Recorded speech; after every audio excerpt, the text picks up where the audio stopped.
안녕하세요. 제가 새해를 맞이해서 갑자기 독서 급발진을 해버렸는데요. 이게 또 의욕이 있을 때 착 읽어줘야지. 안 그럼 한 해 독서량이 0에 수렴해버리더라고요. 그래서 그냥 새해 되자마자 의욕이 막 뿜뿜해가지고 이 기세를 몰아서 독서를 좀 해보자 해서 4권을 읽어버렸는데 이 책들을 좀 소개하면서 추천을 해드리고 싶어서 한번 영상을 찍어봤습니다. 첫 번째로 제가 읽은 거는 데이먼 자하리아데스의 미룬 방지법인데요. 제가 또 새해 뽕에 취해가지고 서점을 들렀거든요? 원래는 종이책을 사서 읽다가 그 종이책이 감당이 안 되는 거예요. 안 그래도 방도 좁아 터졌는데 자꾸 사니까 둘 데가 없어가지고 이북으로 갈아탔는데 그래도 책을 고를 때는 서점에 와서 직접 훑어보고 마음에 드는 책은 교보문고 이북으로 구매를 해서 읽거든요.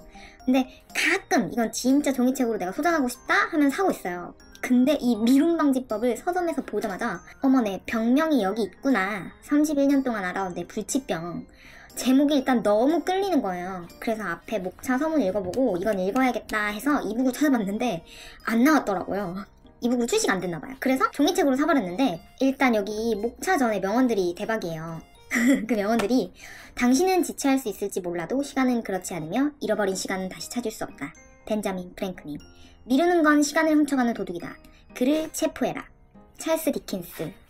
또 이렇게 뼈를 때리는 명언부터 딱 제시되어 버리니까 아주 구매를 참을 수가 없었습니다. 그래서 제가 이 책을 읽어봤는데 이게 별로 두껍지가 않아요, 책이. 내용도 어려운 내용 없이 술술 읽히기 때문에 독서 시간이 좀 짧은 편이라서 좋은데 솔직히 다 읽고 나면 다 이미 알고 있는 내용이긴 하거든요? 그래 맞아 이렇게 살아야지. 솔직히 다이어트도 어떻게 하는지 다 알고 있는 것처럼. 근데 한 번씩 이렇게 딱 책을 읽으면 책이 나한테 지각을 시켜주는 것 같아요. 시간은 소중하다 이렇게. 여기서 제가 제일 기억에 남는 문장은 하기 싫은 일부터 먼저 하자였는데 어차피 해야 할 일을 자꾸 미루면 그 미루는 시간도 사실은 행복하지가 않고 스트레스를 받는다는 거예요.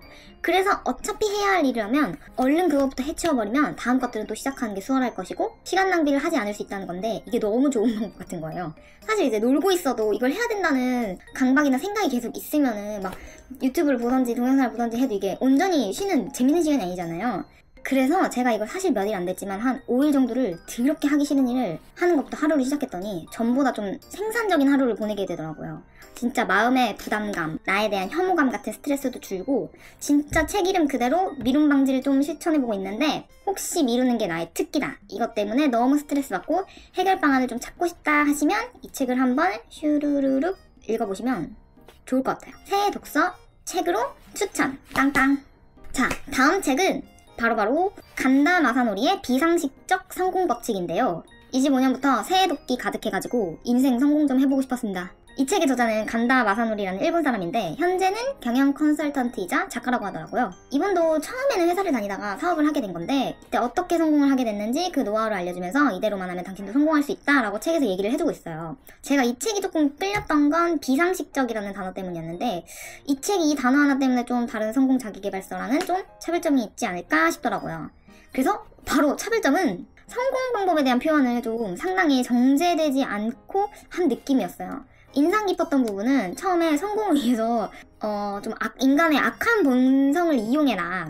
질투, 시기심 등의 감정은 사실 엄청난 에너지다 라고 하는 거예요. 그래서 인성은 좀 그 다음이다 이런 느낌이거든요.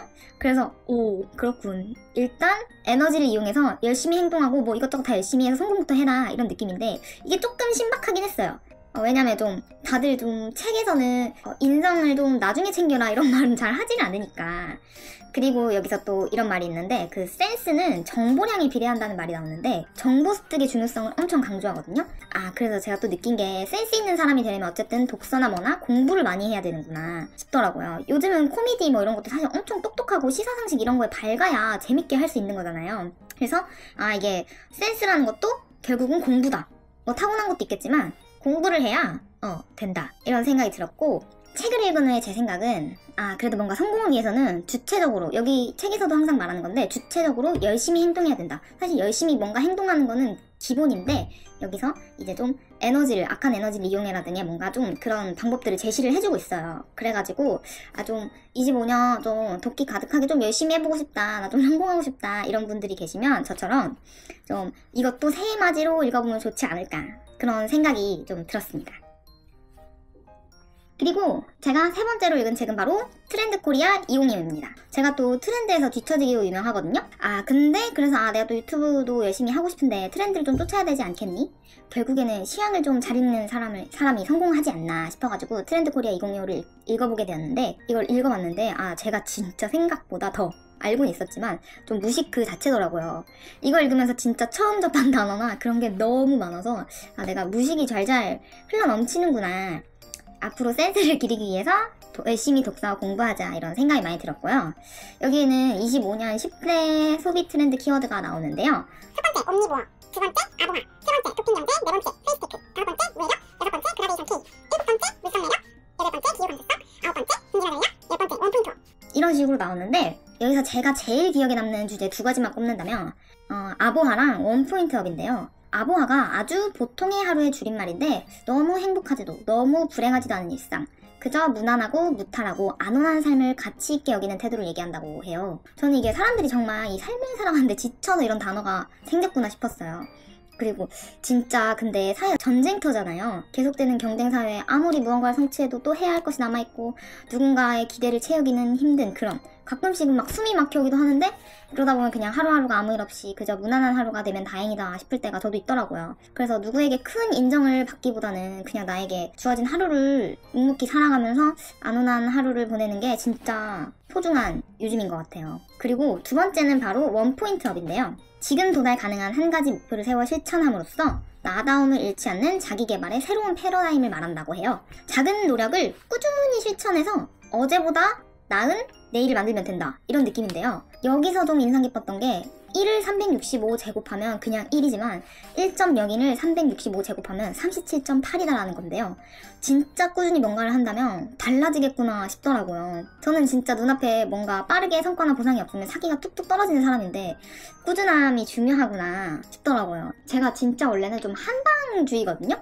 뭔가 옛날에 공부도 그렇고 뭐도 그렇고 뭐든지 좀 진짜 안 하다가 그냥 막 몰아서 한 번에 하고, 뭔가 이렇게 꾸준히 노력하는 그런 모습이 되게 저는 멋이 없어 보였나 봐요. 맨날 그냥 평소엔 쿨하게 막 이렇게 나는 그때 하면 돼, 나는 그냥 몰아서 한 번에 할 거야, 약간 좀 이렇게 맨날 이렇게 노는 쿨한 모습을 보여주다가 막 미친듯이 벼락치기를 해서 딱 어느 정도의 성과를 보여주는 그런 게 좀 멋있어 보였다고 생각을 했나 봐요. 사실 진짜 멋있는 건 꾸준히 노력하는 사람인데, 근데 그게 좀 뭔가 옛날에 학생 때나 공부 뭐 이런 벼락치기에는 어느 정도 그게 통용이 되는데, 이게 인생을 그렇게 계속 살아가다 보면은 그게 안 통하거든요? 결국에는 승리하는 건 꾸준함이거든요. 그래가지고 그거를 제가 좀 많이 모르고 살았던 것 같아요, 오랫동안. 그래가지고 이 원포인트업이라는 게 되게 내가 좀 깨달아야 되는 그런 가치겠구나. 좀 꾸준히 지속적으로 하는 그런 모습을 좀, 그런 태도를 좀 가져야 나도 좀 성장할 수 있겠구나, 이런 생각이 들었고요. 그래서 제가 이 책에서 좀 많이 느꼈던 거는 그냥 나와 내 삶에 집중하자, 나에게 맞는 답을 찾아내자라는 거였어요.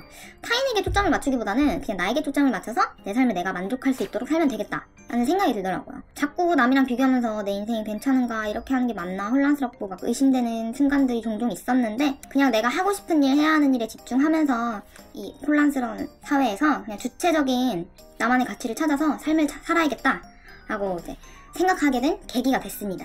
그리고 네 번째로 읽은 책은 옛날부터 제가 읽어야겠다 생각을 하다가 이번에 착 읽게 된 건데, 브람스를 좋아하세요. 프랑스 아주 사강이 쓴 책인데, 이게 진짜 옛날부터 읽고 싶었는데 미루다가 읽었는데, 이게 이제 제가 이번에 알았는데 이게 제목부터 범상치가 않은 게 브람스를 좋아하세요? 점점점이에요. 뭔가 여운이 너무 남는 제목이다. 그냥 점점점까지 있는지 몰랐는데 점점점이 있더라고요. 그래서 이게 뭔가 싶었는데 제가 딱 읽자마자 한 생각은 뭔가 이 책 고전판 한승연애인가? 싶더라고요. 이게 폴이라는 여자 주인공이랑 그녀와 5년 정도 된 애인 로제가 나오고, 또 새롭게 등장하는 연하남 시몽이 있는데, 약간 이 주인공들의 심리 묘사가 되게 미쳤어요. 폴의 연인 로제가 약간 좀 지멋대로거든요. 막 자기 내킬 때 만나고 막 자유연애하고 다른 사람도 만나고 막 약간 이런 사람인데, 좀 폴이 외로움을 느끼고 있을 때 존잘 연하남 시몽이 막 애정 공세를 막 퍼부어요. 근데 그러고 나니까 로제가 막 폴을 잃기 싫어서 그때부터 갑자기 또 막 혼자 긴장하고 막 그러는데, 저는 좀 이렇게 막 꿀밤 딱 먹여버리고 싶더라고요. 그래서 이게 폴이 로제랑 시몽 사이에서 고민을 하는 그런 스토리인데, 폴이 나이가 어리지 않거든요. 그래서 시몽이 주는 사랑이 좀 열정적이지만 그게 또 언제까지 갈 건지 좀 지속성에 대한 불안이 있어서 로제와의 관계가 주는 그 익숙함을 잃지 못하는 것 같더라고요. 그래서 이해가 가면서도 속 터지고 그런 장면들이 많은데, 왜냐면 저도 30대니까 이게 좀 아예 이해가 안 되진 않더라고요. 그 폴의 심정이. 그래서 어쨌든 엄청 술술 읽히기도 하고 엄청나게 몰입이 가능한 막 이런 작품인데, 다른 사람들의 의견도 되게 듣고 싶어지는 그런 소설책. 약간 이게 토론을 한번 해보고 싶더라고요, 이 소설은. 네, 제가 이렇게 25년 새해맞이 책 4권을 추천했는데요. 제가 무슨 사실 다도광도 아니고 책을 리뷰해본 적도 없어서 막 이렇게 서투르게 막 소개를 했는데, 제가 4권 읽었다는 게 좀 자랑스러워가지고 좀 소개를 해봤는데, 이렇게 또 책에 대해 리뷰를 하고 나니까 또 저도 책에 대해서 한 번 더 생각해보고 막 해석해보는 막 그런 계기가 돼가지고 또 재밌고 좋더라고요. 그래서 앞으로도 25년에는 더 독서를 많이 할 예정이거든요. 왜냐면 저는 센스 있는 사람이 되고 싶으니까. 그래서 앞으로도 꾸준히 독서 진행하면서 또 추천할 만한 책 들고 와볼 테니까 또 제 채널과 영상 제발 방문해주세요.